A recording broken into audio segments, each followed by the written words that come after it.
Hi, welcome to my February reading wrap up. I'm filming this a little early just so I have time to edit it. But yeah, I'm gonna start with the beginning of the month and then work my way through. I think I read like 9 books this month, which is crazy. I was not at all shooting to read 9 books. It just kind of happened. 2 of them were on my Kindle, and they were like shorter books, but I'll get to that. Okay. And there's also very romance heavy. I think I talked in the last video about how I was getting fantasy fatigue, and I'm like, I need to get back to my romance roots. And also, too, I feel like romance books, they're so easy, they're so quick, and they're just the best. And also, too, it was kind of a coincidence because, like, Valentine's Day, love. Anyways, I'm gonna get started. So, first, I read Beg, Borrow, or Steal by Sarah Adams. This was a new release. I loved it. Okay, actually, but first, before I get into it, I need to tell you what it is. So this is a rivals to lovers, a small town romance. And I ate this up. It's about, I always forget the characters' names, I'm sorry. Emily and Jack. And I think they were like college rivals, and they both are teachers, and they used to work together, and they just fought about everything, right? He finally moved away, but he's actually coming back. And so Emily's like panicking. She's like, oh my God, I hate him so much. Like, I do not want to work with him.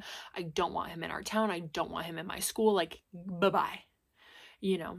And so there's so much banter, so much bickering. It's so good. I think I gave this 4 stars. It was a pretty quick and easy read. Was it? I don't know. I didn't think I'd like it. I thought I'd like it more than I did because it's like rivals to lovers, enemies to lovers. It was still really, really cute. And this was a good way to start off the month, okay? Then I read Happily Never After by Lynn Painter. This one I picked up just because I'm like, well, I've read Better Than the Movies by her, but also I'm like, the plot and like synopsis of the book is kind of interesting. So the main characters are Sophie and Max, okay? And so it starts out at the beginning of the book, you're at Sophie's wedding, right? And they get to the point where it's like, does anybody object to this wedding? Like, is there any reason like why these two people shouldn't be married? And Max stands up and is like, I do, yeah, like they shouldn't be married. I object. And we later find out that's kind of like what Max does. He's like a professional wedding objector, which is like, I think that's like interesting and like weird because I've never heard, like, there's not another book like it, at least that I know of. And then so he and Sophie kind of end up teaming up after her wedding. And oh, by the way, like he was supposed to object at her wedding. He wasn't, like, she paid him, or I think her friend paid Max to object at Sophie's wedding. So like it was meant to happen. It wasn't like a fluke by chance. I'm sorry, I should have explained that better. But then after Sophie's wedding, she's not engaged, she's not getting married. She and Max team up, and Sophie becomes a professional wedding objector alongside of Max. And then obviously things happen, people catch feelings. It was a pretty short read. I mean, it's not that long. Wasn't my favorite. I think I give it like a 3.5. A lot of these books this month are 3.5s, so I apologize. I honestly now would probably give it 3 stars. It's not bad, but it's not great. And I don't mean this is not derogatory, but like this book I would say is like a step above Hallmark. So it still has a lot of that cheese, a lot of that like really cliche stuff, but it's not like unbearable, because for me, I cannot sit through a Hallmark movie, okay? I'm not dogging on the people that watch them, but like I get god awful secondhand embarrassment. Like I can't do it. I can't. This was not hard to get through, but it wasn't like revolutionary, you know?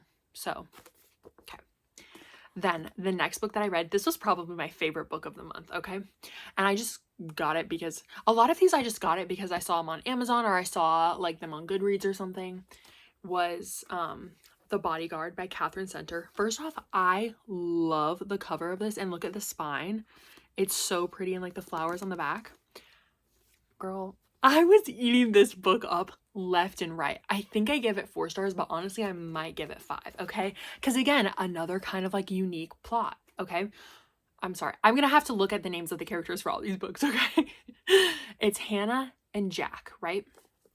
So Hannah is this like professional bodyguard, right? She had a lot of stuff going on in her personal life, like a lot of big events, and she's ready for a new assignment at work. And that new assignment happens to be being a bodyguard for this famous actor called Jack Stapleton, okay? Anyways, so she's assigned to be his bodyguard, right? Because he's coming back to town where like her job is, and like to be with family and whatever. And he doesn't want to let his family know that he needs a bodyguard, right? So he's like to Hannah, he's like, you need to be undercover, you need to keep it low key. Like we're not like I don't want like men in black, like big buff guys stationed at my parents' house. And because he's like, I don't want to worry them, whatever. So Hannah has to pretend to be Jack's girlfriend and she has to go stay with his family for 3 weeks. And when I tell you, like seriously, guys, thinking about this book like makes me giggle. I'm like, love it, love it, love it, love it, love it. And she honestly, Catherine Center is probably my new favorite author now. Like so, so good. If you like Emily Henry and Abby Jimenez, where it's like the romance books, but there's like kind of like a deeper subplot going on and it's not crazy cheesy, you're gonna like this, okay? I initially read this on my Kindle because I saw it was on Kindle Unlimited. So I'm like, okay, let me download it and read it because it's free, right? Loved it so much that I bought the physical copy. So that's how you know. That's how you know. It was so cute. I just and the tension and the flirting and the banter because it's like fake dating. And so she's like, I can't tell if he's like putting all this on for show or like what's going on. And also he's an actor. So she's like, is he just like really good at his job or like what is going on? You out of all of these books, you need to read this one, okay? But I want to give you like crazy high hopes, but I loved it so much. Way more than I thought I would. So, yes. Okay. Then the next book that I read, also by Sarah Adams, is Practice Makes Perfect. Now, I did not realize that when I read Beg, Borrow, or Steal that it's part of like a standalone series. The series I believe, or it's like, I think it's like an interconnected standalone series, right? So the series is called When in Rome and they have 3 books out. I guess I'm reading them in reverse order because Beg, Borrow, or Steal was the 3rd one. This is the 2nd. And then the actual When in Rome is the 1st book, right? So each book follows like, one sibling. There's 4 siblings. So I'm assuming the 4th book is probably going to be the last sister, right? There's 3 girls, 1 boy. The first book is about the brother, him falling in love. This book, I think, is about the youngest daughter. Beg, Borrow, or Steal as I think about the oldest daughter. So we're just waiting on the book for the middle daughter, right? But I picked this up because I loved Beg, Borrow, or Steal so much. And now I'm not gonna lie. This is cheesy, this is cliche, but I ate it up. And honestly, I kind of liked this one more than Beg, Borrow, or Steal. Because I think I related to the character a bit more. The characters, they're Annie and Will. Annie, she's the youngest daughter, so I can definitely relate to that. And then she's definitely more introverted. Like she is definitely somebody who keeps to herself. She loves like a night in. She loves reading. She loves escaping. Like that's just kind of her vibe, right?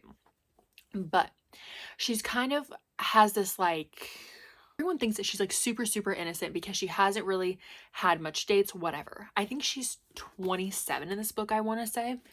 And she's like, okay, she's like, I really feel like there's something missing in my life. Like I'm ready to settle down and get married, right? And she's like, I've gone on a couple dates, but she's like, I'm just so awkward. I don't know how to make conversation. Like, what do I do, right? That is where Will comes in, okay? So Will, this isn't confusing, but like there is a little bit of backstory, okay? So Will is a bodyguard, right? And I figured out, not hard to figure out, but in the first book, okay, stay with me, guys. In the first book, the brother marries this like pop star or whatever, or like this singer, right? Will is her bodyguard. Are you following?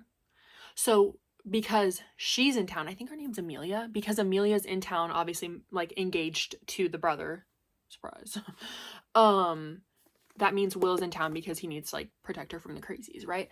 And so Amelia is good friends with the sisters and she's like, hey, I think Will should be Annie's dating coach. And because of course he's like the bad boy and like he just like knows, you know. And so he is going to help basically go on like practice dates with Annie and just kind of help her figure out how to make conversation and how to not be awkward on dates, right? Of course, they end up falling for each other. Come on. But like there's so much tension because they both want different things. Annie is like, I want somebody serious. She's like, I'm not into the casual. I'm not into the friends with benefits. I'm like, and Will is the exact opposite. He's like terrified of commitment. He's like, the last thing I want to do is be somebody's boyfriend, let alone husband, right? He's like, all he knows is casual and all he does is casual. Feel me? But of course, like things happen. And it was good. And it sounds so cheesy. And it is a little bit. I think the only cheesy thing is it's like the bad boy and the good girl. And like obviously like they fall for each other. Duh. And it was good. I do think I'm gonna read the first book in this series. But no, I'm not like itching to read it right away. Do you know? You know what I'm saying? But I did love this. So cute. I don't remember what I rated this. I think this might have also been 4 stars. Okay. Then I read my 2 books on my Kindle, both short books. And I need to make sure to insert the pictures up here. So the first book that I read was How to Stop Spending Your Money Impulsively. This was on my Kindle.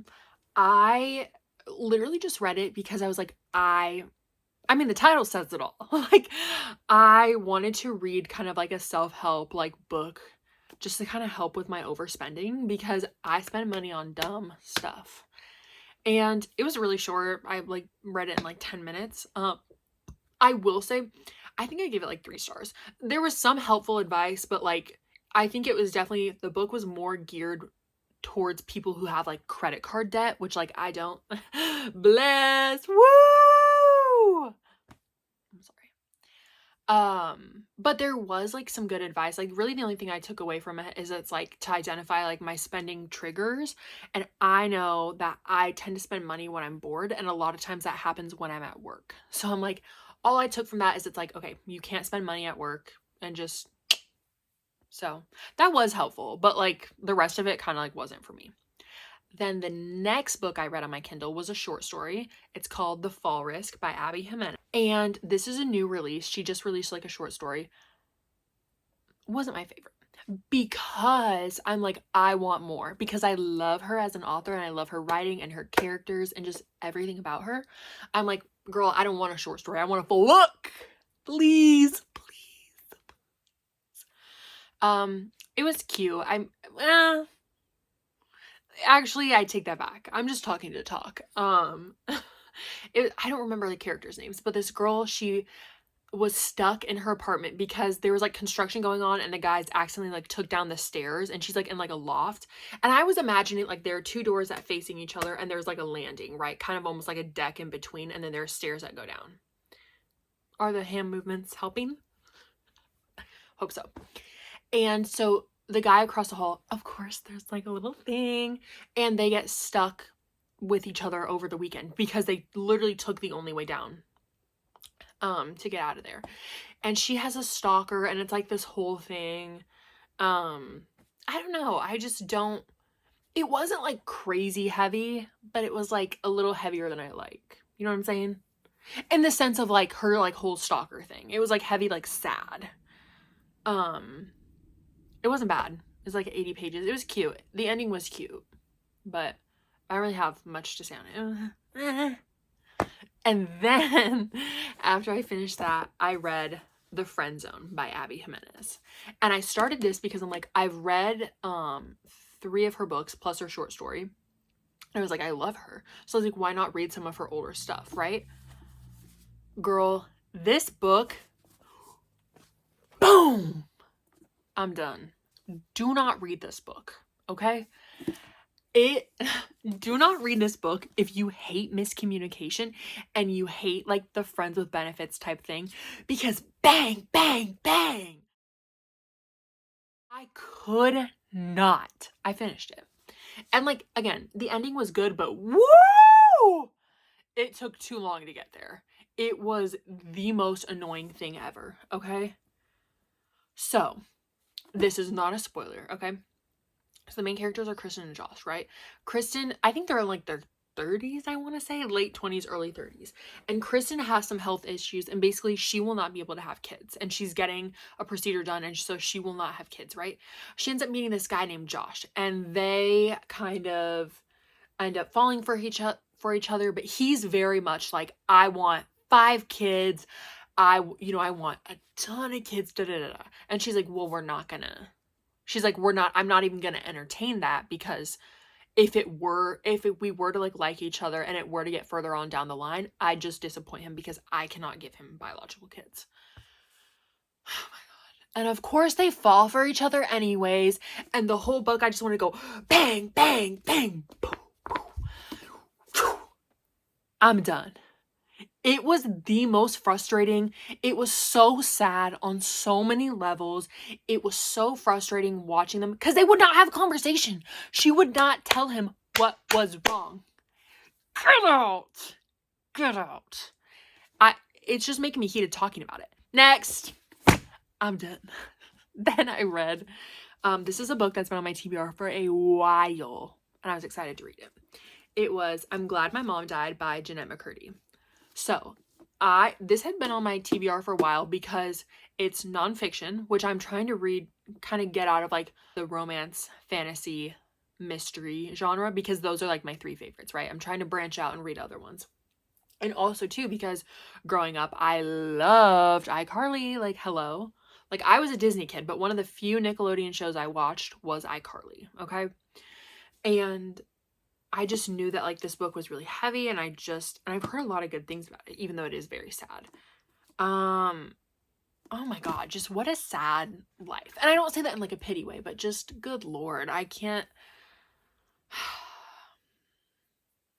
It was really, really sad. And I honestly would give this 3.5 just because I'm not a huge fan of nonfiction. And I feel like for me, it was a little bit longer than what I personally think is necessary. Also too, going into it, I did not know it's kind of like a collection of short stories. Like obviously starting from when, I shouldn't say obviously, but like starting from when she's around like 6 years old, and then up until,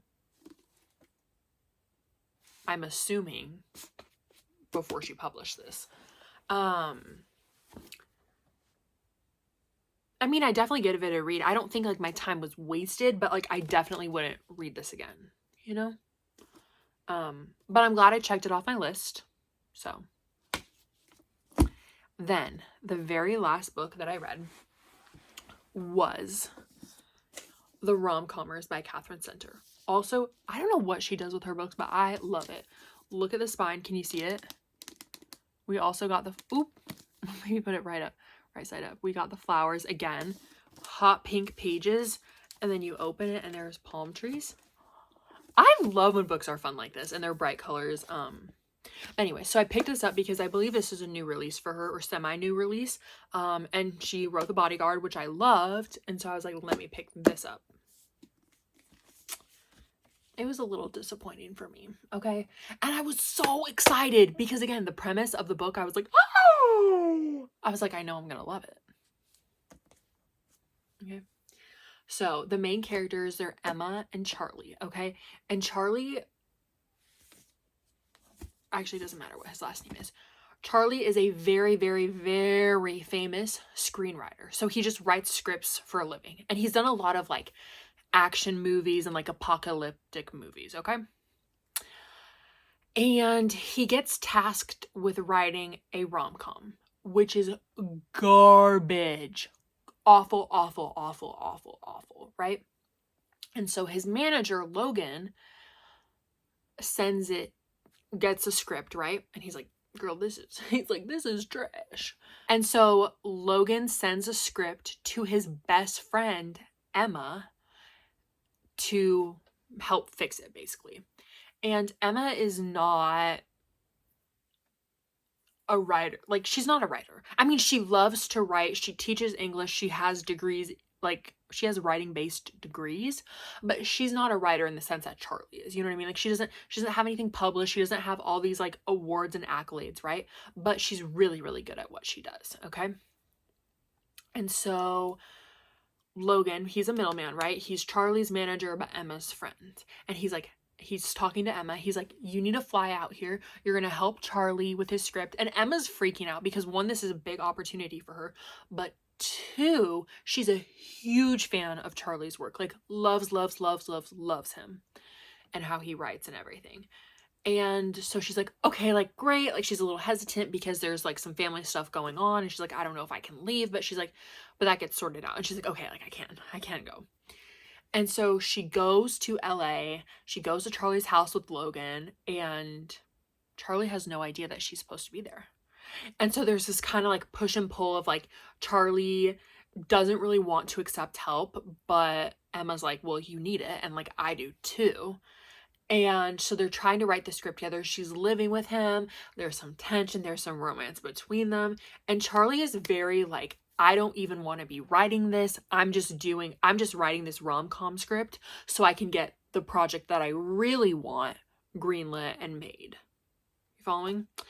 But Emma's like, no, like, I want to do this really, really good. I want to put my whole heart into it. Like, why would we not want to do the best we can with this script? Right? So there's that push-pull between them.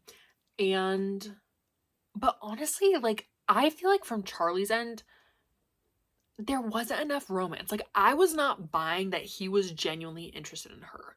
Like, it felt very one-sided. And that's not a dig to Emma. I love Emma. But I don't know. Like, it just, for me, there wasn't enough rom in this rom-com. You feel me? Like, I don't know. And the ending was really, really good. But, like, that was the most, I don't know. Like, he was just, again, miscommunication. Done. I hate miscommunication. Get out. And he's all, like, he has stuff going on, and he's like, oh, like, I'm not good for you. Ugh. Bang, bang, bang, bang, bang. Makes me want to rip my hair out. Stop it, stop it, stop it.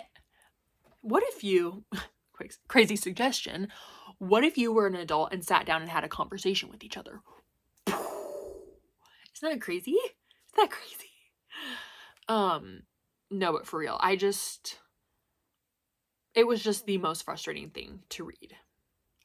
And I wish, and it wasn't a bad book, but like, I wish that there was more romance from his end. You know? Like, I just didn't believe that these two characters loved each other. Like, I believe that she did, but I don't believe that he did. Does that make sense? No, that actually does. Okay. Well, anyways, that concludes the end of my February reading wrap-up. I hope that you guys enjoyed. I do kind of have a lineup set for March that I want to read, because I feel like that helps me like actually read what I'm supposed to, you know what I mean? Because it's like, I feel like if I just pick a book off my shelf and don't have anything in mind that I want to read next, like, I'm just gonna read 2 books in the whole month. You know what I'm saying? But I'm really excited for March. I'm most excited for April because there's so many new releases of my favorite authors. I'm so excited. April is gonna be good, but we gotta get through March. March, I think, will be good too. But anyways, that is all I have for you guys, and thank you for watching.